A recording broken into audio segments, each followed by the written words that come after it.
Foreign aid is not the solution to poverty in Africa. It's one of the reasons why Africa is poor. Yes, you heard that right. For years, we've been sold the idea that aid from organizations like USAID helps lift Africa out of poverty. But here's the truth. If foreign aid worked, Africa would be the richest continent on Earth by now. Free market advocate and former U.S. Congressman Ron Paul described it perfectly. Foreign aid is taking money from the poor people of a rich country and giving it to the rich people of a poor country. Walk through the streets of Dakar, Senegal, where I am from, and you'll see exactly where your aid money goes. The city is filled with foreign residents working for the UN, non-governmental organizations, and embassies. They live in a parallel economy, one that most Senegalese can only observe from the outside. These aid workers enjoy lives of luxury, fine dining at expensive restaurants, driving new SUVs, occupying the best apartments in town, employing multiple household staff, and hosting lavish parties.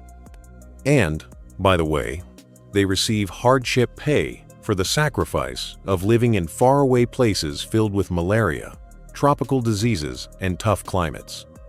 This creates a devastating ripple effect throughout our local economy. These organizations, flush with seemingly unlimited cash, inflate the cost of everything from housing to basic services.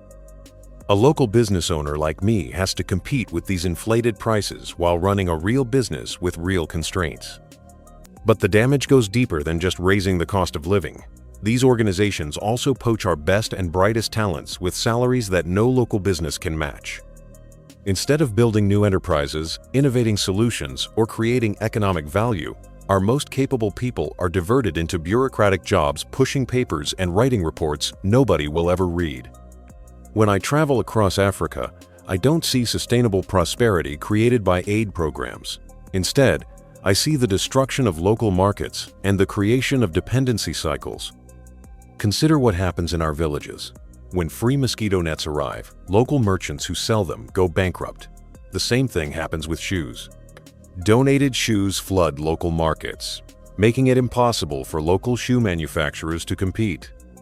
And the desperately needed food aid, much of that gets hijacked by corrupt government officials and sold at below market prices.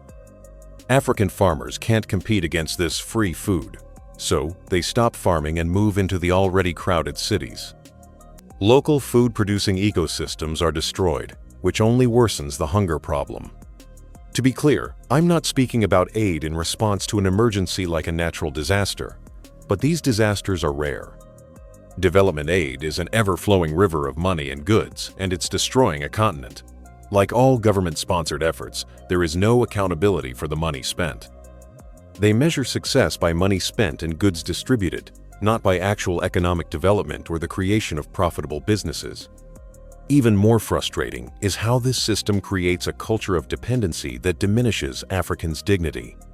The narrative becomes one of Africa needing constant help, rather than Africa needing fair opportunities to compete and grow. I recently approached the head of a San Francisco venture fund looking for investment in a business I wanted to start in Africa. He didn't want to give me capital, he wanted to give me charity. "Can we dig wells?" he asked. "They need fresh water, right?" That's what got him excited. Condescension cloaked in goodism. That's the typical Western attitude toward Africa. But here's what aid organizations don't want you to understand. Africa doesn't need more charity. It needs fair trade, competitive markets, and the dignity of building its own prosperity. When you stop sending aid, you stop destroying our markets. When you stop helping, you finally allow us to help ourselves. If you found this eye-opening, hit that like button and subscribe for more revelations. Drop a comment below with your thoughts.